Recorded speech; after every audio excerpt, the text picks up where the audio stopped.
En el día de hoy vamos a estar predicando bajo el título La pregunta más importante. Para eso te pido que me acompañes en Hechos capítulo 16, a partir del versículo 16 hasta el 31 inclusive. La Biblia dice así: aconteció que mientras íbamos a la oración, nos salió al encuentro una muchacha que tenía espíritu de adivinación, la cual daba gran ganancia a sus amos adivinando. Esta, siguiendo a Pablo y a nosotros, daba voces diciendo: estos hombres son siervos del Dios Altísimo, quienes os anuncian el camino de salvación. Y esto lo hacía por muchos días, mas desagradando a Pablo, este se volvió y dijo al espíritu: te mando en el nombre de Jesucristo que salgas de ella. Y salió en aquella misma hora. Pero viendo sus amos que había salido la esperanza de su ganancia, prendieron a Pablo y a Silas.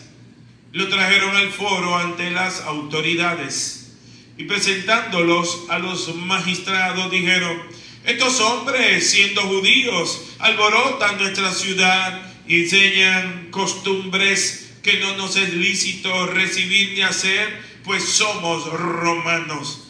Y se agolpó el pueblo contra ellos, y los magistrados, rasgándoles las ropas, ordenaron azotarles con varas. Después de haberles azotado mucho, los echaron en la cárcel, mandando al carcelero que los guardase con seguridad, el cual, recibido este mandato, les metió en el calabozo de más adentro y les aseguró los pies en el cepo. Pero a medianoche, orando Pablo y Silas, cantaban himnos a Dios y los presos los oían. Entonces sobrevino de repente un gran terremoto, de tal manera que los cimientos de la cárcel se sacudían, y al instante se abrieron todas las puertas y las cadenas de todos se soltaron. Despertando el carcelero y viendo abiertas las puertas de la cárcel, sacó la espada y se iba a matar, pensando que los presos habían huido. Mas Pablo clamó en gran voz diciendo: no te hagas ningún mal, pues todos estamos aquí. Él entonces, pidiendo luz, se precipitó adentro y temblando se postró a los pies de Pablo y Silas, y sacándolos les dijo: señores, ¿qué debo hacer para ser salvo? Ellos dijeron: cree en el Señor Jesucristo y serás salvo tú y tu casa. Esa es la pregunta más importante. ¿Qué debo hacer para ser salvo? Las preguntas se hacen a diario. Vivimos haciendo preguntas de todo tipo. Preguntas directas, preguntas abiertas, preguntas cerradas. Preguntamos sobre direcciones donde queremos ir. Preguntamos sobre cosas y lugares en donde necesitamos buscar o encontrar. Preguntamos sobre aspectos que desconocemos con el deseo de aprender. Grandes, pequeños, jóvenes, viejos, vivimos haciendo preguntas.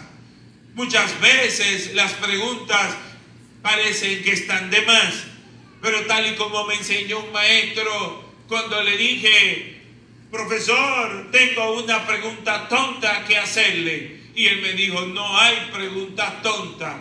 Tonto es el que no pregunta. Las preguntas son necesarias, pero hay preguntas que marcan destino. Hay preguntas que el hombre necesita respuesta, y es: ¿dónde va a pasar la eternidad? ¿Dónde su alma va a pasar? ¿Dónde será el destino de su alma? Y aunque pareciese que conoce la respuesta, no vive conforme a. ¿Por qué? Porque aunque de pequeño lo llevaban a una iglesia cristiana, de adulto se apartó del Señor. Se creyó que podía marcar su destino, que podía hacerse de cosas, que podía ser el arquitecto, como dicen algunos, de su propio destino. Mas ha encontrado al venir los años que hay cosas de las cuales no tiene todo el control. Y tiene que confirmar que el que sí tiene el control de todas las cosas es nuestro Dios, nuestro Señor y Salvador Jesucristo, al cual te pido un aplauso en esta mañana. Lo que hemos leído en estos versículos nos habla de aspectos de engaño, de persecución y de gozo en la vida de los apóstoles que eran misioneros en tierra donde iban dirigidos por el Espíritu de Dios.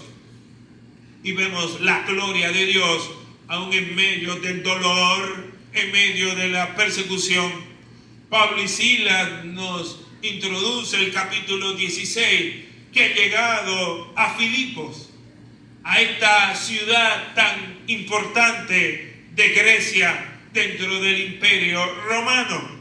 Fueron guiados por una visión dada por el Espíritu de Dios a Pablo, donde les indicaba que fuesen a predicar a Macedonia, a todas esas tierras. ¿Y qué quiere decir esto, pastor? El que se le apareciese un varón macedonio en visión a Pablo, que estos misioneros no tenían una agenda propia, sino que era el mismo Espíritu que les guiaba conforme a una agenda del cielo. Si tú y yo vamos a hacer una obra para Dios, tenemos que pedirle: Señor, yo quiero hacerlo no conforme a mi propia dirección, mi propia prudencia, mi penca inteligencia, sino conforme a tu dirección. ¿Cuántos dicen gloria a Dios? Muchas veces deseamos establecer nuestras propias agendas personales y al final terminamos haciendo lo que Dios ha predeterminado hacer. Para hacer la obra de Dios debemos de hacerla a la manera de Dios y no a la nuestra. ¿Qué era Filipos y sus habitantes, los filipenses? Era una ciudad muy grande fundada por el padre de Alejandro el Grande, llamado Filipo de Macedonia. Era la ciudad principal de la provincia de Macedonia. La ciudad de Filipo en la actualidad es conocido como Kavala, que se encuentra en el noreste de Grecia. La vida cristiana, hermanos, no está exenta de engaños, de pruebas, ni de persecuciones. Sin embargo, en medio del sufrimiento, los verdaderos hijos de Dios pueden experimentar un gozo sobrenatural. En este pasaje veremos cómo Pablo y Silas enfrentan un engaño demoníaco, enfrentan una injusticia humana y aún así responden con una adoración gozosa en medio del sufrimiento, en medio del dolor. Es en esta ciudad donde se comienza a predicar la palabra de Dios, el Santo Evangelio, por primera vez en Europa. Y allí conocen a una mujer llamada Lidia, comerciante, rica, vendedora de púrpura de la región de Tiatira, la cual el Espíritu Santo le abre el corazón en una operación no física sino espiritual. Quienes han respondido al llamado de Dios no es por voluntad propia, se requiere de la intervención divina. Se requiere que Dios abra nuestros corazones endurecidos, nuestros corazones que le decimos a nuestros padres: ¿para qué tengo que ir a la iglesia? ¿Por qué me tengo que entregar? Déjame vivir mi vida, déjame hacer las cosas a mi manera. Gloria a Dios. Pero es la palabra de Dios la que una y otra vez martilla nuestros corazones, y es la misma palabra que penetra hasta nuestros tuétanos, para que podamos entender y convencernos que fuera de Cristo no hay respuesta a ninguna necesidad del hombre. Es el Espíritu Santo quien abre nuestros corazones. Es el Espíritu Santo que nos hace entender lo que antes no entendíamos. Nuestra gran y urgente necesidad de Dios. Nuestra gran y urgente necesidad de salvación. Nuestra gran y urgente necesidad de llenar cualquier vacío en nuestros corazones, que ni la música, ni las diversiones del mundo, ni la droga, ni la riqueza, ni ningún bien material puede llenar el vacío que todo hombre y toda mujer tiene. Y ese vacío tiene una manera, tiene una forma, y esa forma es la persona de Cristo. Y hasta que Cristo no ocupe ese espacio en todo nuestro ser, no encontramos satisfacción, no encontramos paz. Quiero decirte que en los versículos del 16 al 18 nos relata que estando ellos predicando y habían ganado almas y mujeres que estaban en la oración. Durante varios días se encuentran con una muchacha que es poseída por un demonio. Esta muchacha decía en ese espíritu de engaño algunas verdades y le vociferaba diciendo: he ahí los hombres de Dios, he ahí los hombres del Dios Altísimo, he ahí los siervos del Dios Altísimo. Y yo te pregunto, ¿estaba diciendo mentira? No, pero era bajo un espíritu de engaño. ¿Por qué? Porque este espíritu de engaño, que es capaz de dar número de lotería, es capaz de decirte quiénes son tus enemigos, puede estar detrás de la cuija, de la baraja, de la lectura de mano, del horóscopo, y todo un sistema creado por Satán en este mundo perdido para confundir, para engañar, para esclavizar, para hipnotizar, para diezmar las mentes y desenfocarla del Dios verdadero. Esta mujer era una esclava física y espiritualmente. La joven adivina, decía verdades. Estos hombres son siervos del Dios Altísimo. Pero era inspirada por un demonio. El enemigo muchas veces mezcla la verdad con el engaño. El enemigo está tratando de asociar la actividad de estos hombres con la actividad suya, para que la gente pueda decir: wow, son del mismo club, son del mismo clan, vienen del mismo Dios, vienen del mismo espíritu, vienen de la misma fuente.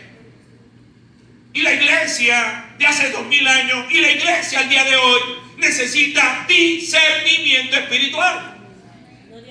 Y ese discernimiento vino por el Espíritu de Dios al apóstol Pablo. Y ese discernimiento le trajo entendimiento del espíritu que portaba esta muchacha poseída. ¿Cuántos dicen gloria a Dios? Gloria a Dios. Hermanos, vivimos en un mundo bajo pecado. El hombre y la mujer, en su descarrilamiento espiritual, ha hecho esfuerzos desviados de conectarse espiritualmente de la manera incorrecta con divinidades, y ha creado todo un sistema que es llamado animismo. ¿Qué es el animismo? Es la creencia de que todo tiene un espíritu, un alma detrás. Los que buscan lo que le llaman ánima en latín y ven espíritu detrás de los animales, de las plantas, de las rocas, de la montaña, de los ríos, de las estrellas, de la luna, etcétera, etcétera, etcétera.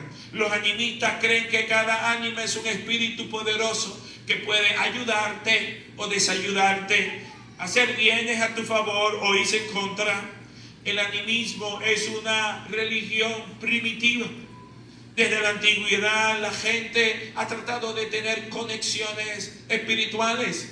Y de ahí ha sembrado lo que se llama el espiritismo, la brujería, la adivinación, la astrología. Todos caminos de confusión, todos caminos enredados que tratan de conectar con espacios superiores, con un mundo superior a través de magia, hechizos, encantamientos, supersticiones, amuletos, talismanes o cualquier cosa que tenga que ver con espíritus que traen confusión, y que atan a las vidas. Siendo yo niño, menos de 10 años de edad, tuve que participar no por voluntad propia, sino porque me llevaban. Mis padres eran ignorantes y toda la familia. Y había un miembro de la familia que se montaba, digan conmigo, ay. Y esa persona que se montaba, que normalmente hablaba de manera normal, hola, ¿qué tal? Muy amable. Cuando tenía el ser, hablaba, a mí me daba miedo. Y esa persona que no bebía ni anís del mono, se metía 3 botellas del 1888. Y esa persona que nunca fumaba, se fumaba 4 y 5 cajetillas de cigarrillo uno detrás de otro. ¿Alguien está entendiendo? Estaba bajo posesión de un espíritu demoníaco. Y algo que bajo cualquiera de nosotros que somos cristianos, nacidos de nuevo, podemos atribuir, eso es un demonio, eso no viene de Dios. Sin embargo, hace 40 años, 50 años, mis padres, vecinos, familiares, le consultaban. Esa persona salía con un asunto aquí en la cabeza. Un pañuelo, ¿usted sabe de eso? ¿Usted también estuvo? Okay. Entonces, él sabe, luego hablaremos, hermano, de su práctica. Tenía un pañuelo en la cabeza, un turbante, y salía así. Hermano, y era fuerte, hermano, era fuerte. Y lo ponían ahí y hacían su santa cena al revés. Señor, reprenda al diablo. Y le daban a uno a comer cositas y a beber cositas. Alguien puede decir, wow. Con la mirada de algunos parece que han participado. Deje eso ya. Eso es diabólico, eso es satánico, eso es demoníaco. Gracias a Dios esa persona recibió a Cristo y fue libre bajo el poder del Espíritu de Dios y a su nombre. Pero eso no viene de Dios. El ocultismo no viene de Dios. Sí, pero dio un número de lotería y sacó dinero. Ese dinero no viene de Dios. ¡Despierta! Dile al que está a tu lado, despierta. El hombre es eminentemente idólatra, hermano. Y hará de cualquier cosa creada un Dios con D pequeña. Los gobernantes de la tierra se han creído dioses. Cuando vamos a la historia universal y vamos a 3.000, 4.000, 3.500 años atrás, vamos a los grandes imperios que han gobernado la tierra: imperio faraónico, imperio persa, imperio griego, imperio romano. Todos, uno tras otro, han caído en idolatría, haciendo creer a sus gobernados que sus reyes o faraones son intocables por ser divinidades aquí en la tierra. En República Dominicana, durante 31 años, tuvimos un dictador que también se creía y se sentía intocable y digno él de ser venerado. El Trujillo, el tirano, había creído y hecho creer que él tenía un pacto con la divinidad. Y dentro de trabajarle la mente del dominicano, le hacía que toda casa de los dominicanos tuviera un letrero. Este letrero podría decir: en esta casa el jefe es Trujillo. O en otro letrero podía decir Dios y Trujillo. Y al decir Dios y Trujillo, está igualando a Trujillo a la persona de Dios. ¿Cuánto pueden entender? Esto es parte del trabajo de Satán dentro de un sistema diabólico de opresión. Calvino dijo que el hombre es una máquina de hacer ídolos en su corazón, y esto es cierto. Pero la Biblia prohíbe clara y directamente adorar a la creación antes que al Creador. Cuando vamos a Romanos capítulo 1, en los versículos del 22 al 25, la Biblia dice así: profesando ser sabios se hicieron necios y cambiaron la gloria del Dios incorruptible en semejanza de imagen de hombre corruptible, de aves, de cuadrúpedos y de reptiles. Por lo cual también Dios los entregó en la inmundicia, en la concupiscencia de su corazón, de modo que deshonraron entre sí sus propios cuerpos, ya que cambiaron la verdad de Dios por la mentira, honrando y dando culto a las criaturas antes que al Creador, el cual es bendito por los siglos. Amén. Dando gloria, honra, culto a las criaturas antes que al Creador. La Biblia directamente prohíbe a todo hombre y mujer honrar lo creado. Nosotros no estamos llamados a honrar lo creado. Estamos llamados a honrar al Creador de todas las cosas, el cual es nuestro Dios único y verdadero. Tenemos que tener discernimiento espiritual. Vemos en la televisión charlatanes que aún son predicadores, que andan con una Biblia, pero tienen espíritu de engaño y son capaces de hacer hasta milagros. Pero tú tienes que tener discernimiento espiritual, porque en los últimos tiempos vendrán hombres adoradores de sí mismos que querrán confundir, hablando mentira en vez de verdades. Vemos que Pablo discierne el espíritu detrás de las palabras de esta mujer. Aunque parecía halagador lo que esta mujer decía, Pablo discernió la fuente demoníaca de su poder y la reprendió. Pero me encanta cómo se hizo el exorcismo, la liberación. Hoy en día algunos predicadores entienden que mientras más fuerte hablan, los demonios más rápido le van a obedecer. Y los demonios no obedecen a tu voz fuerte o suave. Los demonios obedecen a tu autoridad espiritual, porque dicen gloria a Dios. Pablo, hermanos, simplemente le ordenó al espíritu que saliera en el nombre de Jesús.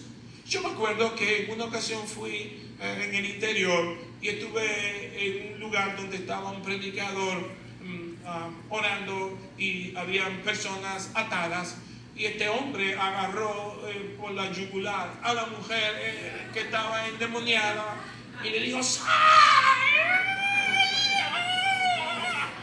Y le voció ¡sal! Lo primero fue que la dejó muda, digo sorda. Cuando la estaba casi ahorcando, así, ¡sal! ¿Estás o no estás ahí? Yo hubiera dicho cualquier cosa. Y la mujer dijo, ya se fue, anda por Boca Chica. Nadie supo si estaba o no estaba, si se fue o no. Lo que sí sabíamos, que el individuo estaba aplicando fuerza bruta. Este hombre no entendía que no es un tema de fuerza humana, sino de autoridad espiritual. Amén. Yo me imagino que si le preguntaban que estaba ahí, no, para nada. Lo único que se supo que la mujer nunca volvió a la iglesia. Ni de asomo. Sacó el demonio y a la que lo poseía. Hay persecución injusta cuando hay manifestación del poder de Dios. Hermano, cuando hay un movimiento de Dios genuino, cuando Dios se manifiesta, es normal esperar persecución. Lo atípico es que no haya persecución. El sistema del mundo se enoja cuando alguien toca su bolsillo. Cuando fruto de ganancias deshonestas alguien se está enriqueciendo. Los amos de la joven se molestaron porque su fuente de ingresos se había agotado. Me imagino que cuando fueron a la muchacha le dijeron mañana a la misma hora seguimos con el asunto. Y dice no, se fue. El hombre, el ser, como le llamara, ya no está. Entonces, no, es que no está. Y si no está, ¿qué usted quiere? No está. Y ellos se enfurecieron. No se alegraron por la muchacha que había sido libertada. No. Se enfurecieron contra el hombre que acabó con su negocio. Y vinieron falsas acusaciones y violencia contra los hombres de Dios. Arrestaron a Pablo y Sila y la llevaron ante las autoridades de manera violenta. Pero ahí no hubo solo violencia verbal, sino que fueron azotados grandemente y encarcelados sin haber hecho ningún mal. Solo predicar la palabra de Dios. Solo por predicar el nombre de Cristo. Lo metieron en la última cárcel, en la de más seguridad. Pero no únicamente se limitaron a eso, sino que lo pusieron en un cepo. Le pusieron sus pies en un cepo o una tabla para que estuvieran inmóviles y estuvieran en una curvatura angustiante, un estado bien humillante. El cepo era un castigo casi insoportable. Y yo te pregunto, ¿estás tú también dispuesta a sufrir por la causa de Cristo? Nos ha tocado vivir un evangelio muy cómodo. Nos ha tocado vivir un evangelio en un país donde hay libertad religiosa. Pero ¿qué pasaría si a ti el Señor te llamara a predicar en un lugar donde los cristianos son perseguidos, donde son metidos a la cárcel? Estamos nosotros orando y apoyando a los misioneros que están exponiendo cada día la vida de ellos y la vida de su familia por causa de predicar el nombre de Cristo. En medio del dolor, en medio del sufrimiento, se manifiesta algo sobrenatural, un gozo inexplicable, un gozo inefable y glorioso. En medio del dolor prefieren, en vez de quejarse a Dios, ellos deciden alabar a Dios, y los presos le escuchaban. Y los presos decían, pero ¿qué es esto? Esta gente está peor que nosotros, y están cantando, están adorando, están alabando, pero ¿qué es esto? Pablo y Silas cantaban en medio del dolor, con sus espaldas heridas, sajadas, sus pies en el cepo, tenían gozo porque sabían que Dios estaba en control. Cuando tú sabes que Dios es el que está en control, tu dolor se mitiga. Hay una teología incorrecta, hermano, del sufrimiento en la vida del creyente, que debemos de desmontar. Muchos cristianos han sido mal predicados, inducidos a creer que porque usted está en Cristo no le va a pasar nada malo, que Dios es un Dios tan bueno que no va a permitir que a ustedes suceda nada malo. Teología incorrecta, teología de error, porque hay una teología genuina del sufrimiento. Hay gente que ha sufrido mucho por causa de Cristo, y precisamente por estar en Cristo comenzaron a padecer, comenzaron a sufrir, comenzaron a ser perseguidos. Gente, miembros de su familia, comenzaron a dejar de hablarle. Gente fueron desheredadas solo por ser cristianos. Gente fueron expulsadas de instituciones educativas solo por ser cristianos. Gente fueron expulsados del seno de familias en el oriente solo por ser cristianos. Hermanos, ellos estaban cantando, alabando a Dios, dándole gracias a Dios. Si a mí me hubiera tocado estar ahí, hubiera cantado una canción: sáquenme de aquí. Hermanos, seamos sinceros. No nos gusta sufrir. No nos gusta sufrir ni un ápice, nada. Y si algo viene con sufrimiento, comenzamos a reprender al diablo. ¿Por qué? Porque hemos mal entendido que el cristiano no puede sufrir. Mentira. Hay sufrimiento producido por parte de Dios para trabajar nuestro carácter y para mostrarnos que Dios está en control. Ellos cantaban porque Cristo les era inmensamente precioso. Yo quiero detenerme en este concepto. Digan conmigo: Cristo le era inmensamente precioso. Cuando tú has encontrado y te has encontrado con el Cristo que es inmensamente precioso, cualquier cosa se devalúa, cualquier otra cosa se devalúa. ¿Por qué? Porque tú has encontrado la perla preciosa de gran valor. Tú has encontrado lo mejor, lo más excelso, lo más glorioso, y lo demás es basura.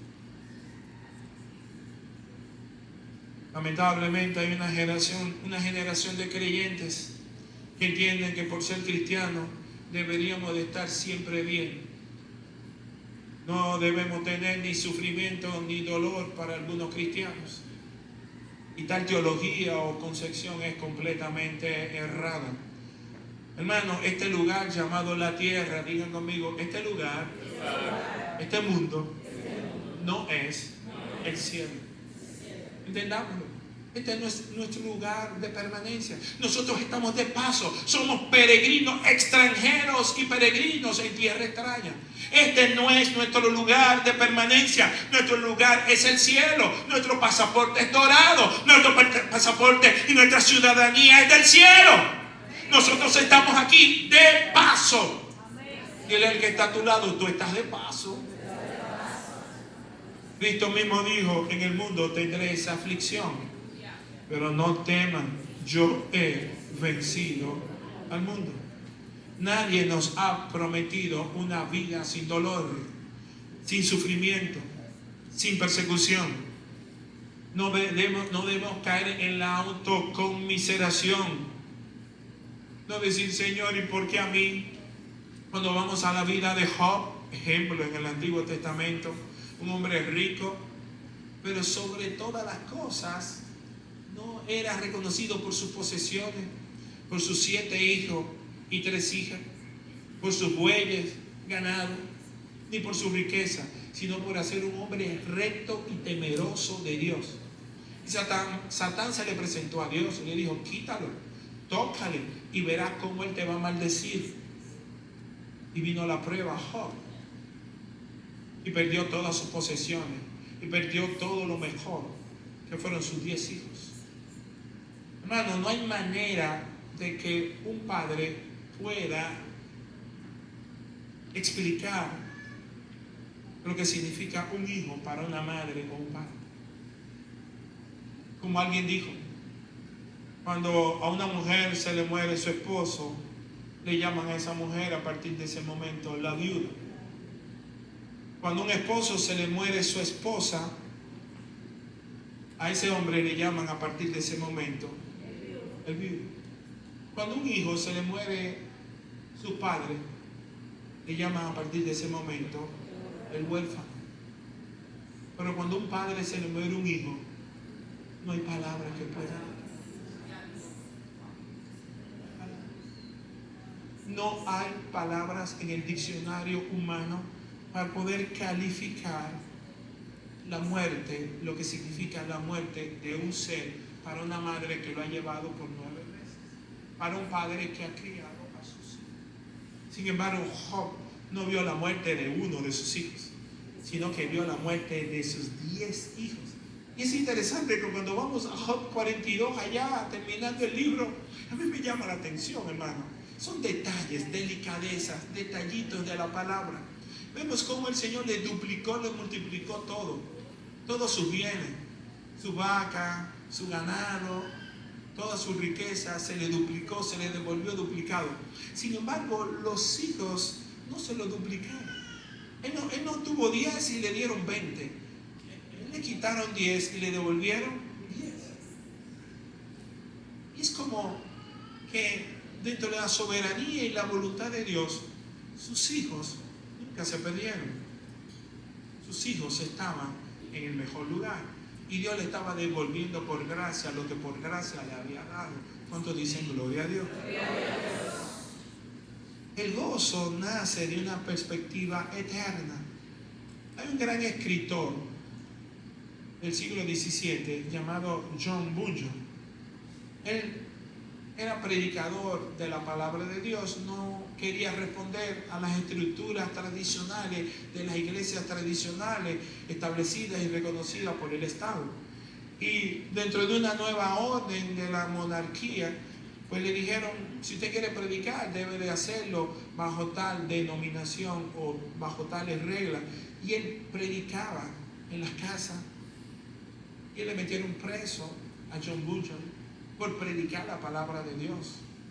Y duró 12 años en la cárcel y luego 6 meses, para un total de 12 años y medio en la cárcel, solo por predicar la palabra. Fruto de 12 años en la cárcel, este hombre escribe una de las obras literarias más hermosas que todo cristiano debería de leer, que se llama El progreso del peregrino. Y lo hizo desde la cárcel. Pablo escribió varias de sus cartas desde la cárcel. Estuvo preso durante 2 años antes de ser finalmente enviado a Roma, donde luego en Roma tuvo que estar en arresto tanto de la cárcel como domiciliario por 2 años más. Entonces tenemos que entender la teología del sufrimiento, porque Dios permite a hombres grandemente usados por Él sufrir. ¿Por qué gente que está predicando y expandiendo la palabra de Dios terminan en una cárcel por años y años? ¿Dónde está Dios? Dios está en control. Dios en la cárcel quiere establecer su gloria y quiere desde la cárcel manifestar su gloria. ¿Por qué? Porque podemos encarcelar a un hombre o una mujer de Dios, pero jamás encarcelaremos la palabra. La palabra no está encadenada. La palabra de Dios fluye. La palabra de Dios atraviesa paredes. El gozo nace de una perspectiva eterna. Cuando vamos a Hechos capítulo 5, versículo 41, los apóstoles Pedro y Juan fueron azotados por predicar la palabra de Dios en la iglesia primitiva. Y los sacerdotes le decían: dejen de predicar el nombre de ese. Y ellos no lo hacían. Y cuando salieron luego de ser azotados, nos dice Hechos capítulo 5, versículo 41, que se tuvieron a sí mismos como dignos de haber sufrido por causa del evangelio. Yo te digo a ti, yo no sé cuál tribulación tú tienes ahora mismo, pero yo te pregunto, ¿puedes alabar a Dios, glorificar a Dios, honrar a Dios en medio de tu sufrimiento? Posiblemente en tu vida hay un terremoto físico y espiritual. Haya situaciones muy difíciles que te superan, pero Dios es real. Dios no se ha movido del lugar. Dios sigue siendo Dios. Y vemos como hubo un gran terremoto. Cuando vamos a Hechos 16, 26, la Biblia dice: entonces sobrevino de repente un gran terremoto, de tal manera que los cimientos de la cárcel se sacudían, y al instante se abrieron todas las puertas, y las cadenas de todos se soltaron. Despertando el carcelero y viendo abiertas las puertas de la cárcel, sacó la espada y se iba a matar. Mas Pablo clamó a gran voz diciendo: no te hagas ningún mal, pues todos estamos aquí. Vemos un terremoto permitido por Dios. Hermanos, en tu vida y en la mía van a venir terremotos permitidos por Dios. Los terremotos pueden ser enfermedades, persecuciones, situaciones difíciles, enemigos gratuitos, falta de dinero, situaciones en el hogar, muerte de familiares. Y son verdaderos terremotos donde se te mueve el tapete, la alfombra de tu vida y tú caes hecho pedazo. Pero Dios sabe coger cada uno de esos pedazos y relanzar tu vida con un propósito para su gloria, para su honra. Porque Dios no se ha cansado contigo ni conmigo. Aquí este terremoto trae liberación a los presos. Pero cuando hay una autoridad espiritual en una cárcel como Pablo y Silas, nadie sale. Todos se quedan desde la cárcel esperando la dirección de aquel que estaba cantando, adorando y que causó el terremoto. Los presos saben que en esos hombres hay autoridad. Ellos saben que la pitonisa fue libertada por la autoridad de la palabra que portaba. Ellos no se mueven. El carcelero tiene temor por su vida porque hay una ley romana que dice que si un carcelero deja libertar a un preso, le toca la muerte como sentencia. Él es reo de muerte. Y él dice: yo no voy a pasar más humillación. estos presos con este terremoto y estas paredes caídas y estas puertas abiertas aquí se fueron toditos. Y yo sé lo que me van a tocar. Me van a volar la cabeza. Yo no voy a ser expuesto públicamente. Yo me voy a matar y decide suicidarse. Pero cuando un hombre tiene el espíritu correcto, no permite que alguien se haga daño. ¿Por qué? Porque sabe que hay un propósito de por qué está en la cárcel. Y Pablo le dice, no te hagas mal. Tal vez algunos de nosotros han dicho, sí, mátate. Pero eso no es de Dios. Eso no es un pensamiento de un creyente. ¿Por qué? Porque sabemos que hay una alma que salvar. Una alma por la cual Cristo murió también.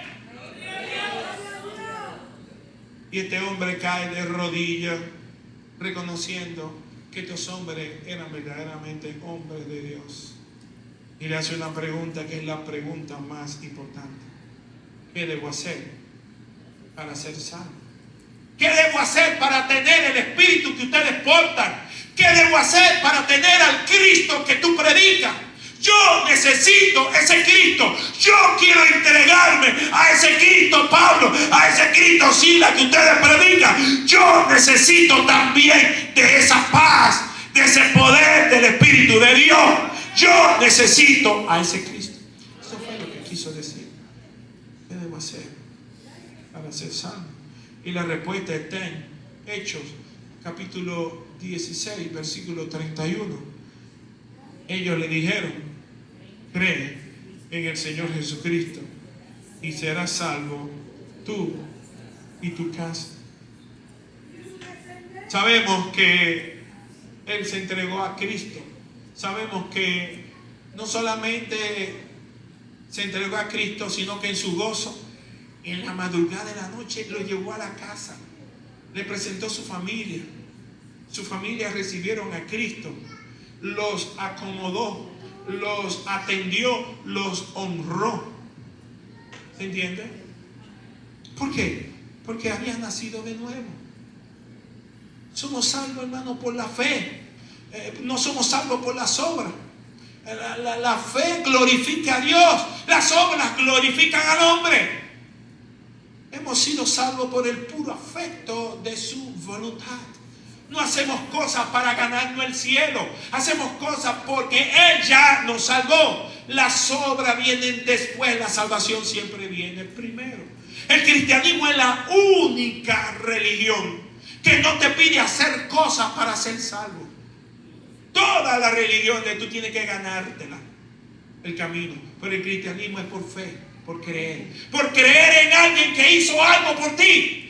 Eso es el cristianismo. Creer que Cristo de la gloria murió por ti en la cruz del Calvario. Y Él allá en la cruz pagó todos tus pecados, pasado, presente y futuro. Eso es el cristianismo. Todas las otras religiones tú tienes que hacer cosas. Vestirte de una manera, afeitarte el pelo, usar una indumentaria, leerte ciertos libros. Hacer cosas para ganarte el nirvana, ganarte el estar con 2000 vírgenes en el cielo, o lo que sea de las promesas mentirosas que hacen las religiones de la tierra. Sin embargo, el cristianismo se trata de creer en Cristo Jesús. Porque por gracia sois salvos, dice Efesios capítulo 2, versículos 8 al 9. Porque por gracia sois salvos por medio de la fe. Y esto no de vosotros, pues es don de Dios. No por obra, para que nadie se gloríe. Hermano, los que hoy somos cristianos, lo somos no porque éramos buenos, no porque nos portábamos bien, no porque éramos mejores que otros, sino porque Dios tuvo misericordia de nosotros. Encontramos a alguien que nos predicó el evangelio verdadero, y ante oír su palabra dijimos: Señor, soy pecador, soy pecadora, y hoy me entrego a ti por completo. En el día de hoy hemos aprendido que mientras el evangelio es predicado,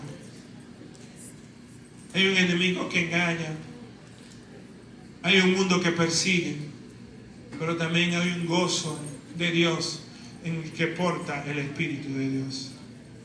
Hermano, si tú confías en Dios, no tengas temor a las pruebas, a las enfermedades o a la misma muerte. Un cristiano en Nigeria dijo: me quitaron la Biblia, pero no la palabra, porque la palabra la llevo por dentro. Yo te pregunto, ¿estás enfrentando algún tipo de engaño? Corre a la verdad de Cristo. Yo te pregunto, ¿sufres algún tipo de injusticia por parte de los hombres? Quiero decirte que Cristo te comprende, porque Él también sufrió injusticia por parte de los hombres. Quiero preguntarte, ¿estás en este momento sufriendo dolor de cualquier tipo? Yo te pido que cantes como Pablo y Silas en medio de la cama. Que levante tus manos, por favor, levanta tus manos. Y di conmigo: mi Redentor vive, mi Redentor vive. Sea bendito el nombre de mi Cristo. Aleluya. Pongámonos sobre nuestros pies, por favor.